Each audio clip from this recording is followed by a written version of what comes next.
Home minister sir. Jaya ji एक second मेरी सुनिए।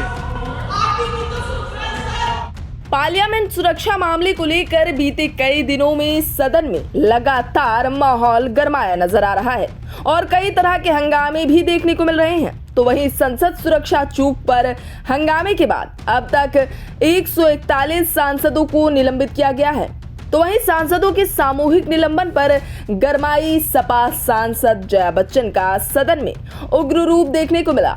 दरअसल जब वो सदन कार्रवाई के दौरान निलंबन मामले पर अपनी बात रखने की कोशिश कर रही थीं, तो वहीं सभापति जगदीप धनखड़ को सर कहकर पुकारती हैं, जिसको अनसुना होता देख वो सभापति पर भड़क गईं और उन पर चिल्ला उठी। तो वहीं इस पूरी घटना के बाद सांसद जया बच्चन का बयान भी सामने आया है। उन्होंने इसे लोकतंत्र की हत्या करार दिया और आगे कहा कि क्या सोचकर आप इसे मेजर कर रहे हैं कि किन्हें डिसमिस करना है और किन्हें नहीं करना है। उन्होंने आगे कहा कि आपको सर बोल रहे हैं, लेकिन आप जवाब नहीं दे रहे हैं।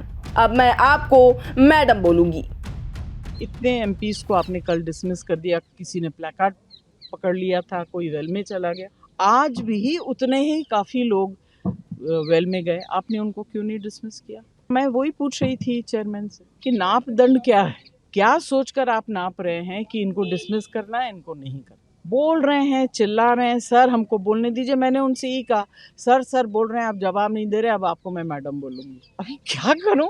सर सुबह से चिल्ला रहे हैं, बोल रहे हैं। आप सोचिए कि राम गोपाल यादव जैसे सीनियर एमपी, वो बेचारे अपने सीट से उठ के साइड में खड़े हो गए ना। उन्होंने आज तक अपनी इतनी लंबी करियर में कभी आवाज़ ज़ोर से की हो या बुरी तरह से बात की हो। इतने डिसिप्लिन्ड एमपी को आपने सस्पेंड कर दिया, ये कौन सा नापदंड है?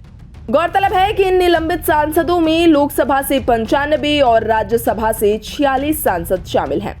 सभी सांसदों की निलंबन के बाद लोकसभा सचिवालय ने निलंबित सदस्यों के लिए प्रतिबंधों की रूपरेखा तैयार करते हुए एक सर्कुलर जारी किया गया है और प्रतिबंध के तौर पर सर्कुलर में संसद कक्ष, लॉबी और दीर्घाओं में उनके प्रवेश पर रोक लगा दी गई है। निलंबन अवधि के दौरान उन्हें समिति की बैठकों में भाग लेने, नोटिस पेश करने और समिति चुनावों में मतदान करने से भी रोक दिया गया है। बहरहाल इस बड़ी और ऐतिहासिक निलंबन की प्रक्रिया के बाद पक्ष विपक्ष की तनातनी बढ़ती ही जा रही है और अब देखना ये होगा कि इस विपक्ष के सामूहिक निलंबन का असर आने वाले आगामी चुनावों पर कितना पड़ता है। फिलहाल के लिए इस खास खबर में अभी के लिए बस इतना ही। ये पूरी खबर आपको कैसी लगी और इस पर आपका क्या कहना है, हमें अपनी प्रतिक्रिया कमेंट बॉक्स के जरिए जरूर दें और देश प्रदेश और दुनिया की तमाम खबरों से लगातार रहने के लिए अपडेट सब्सक्राइब करें हमारा चैनल इंडिया पब्लिक खबर और बेल आइकन को जरूर दबाएं, जिससे प्रमुख खबरों की सारी लेटेस्ट अपडेट्स आप तक समय से पहुंच पाएं।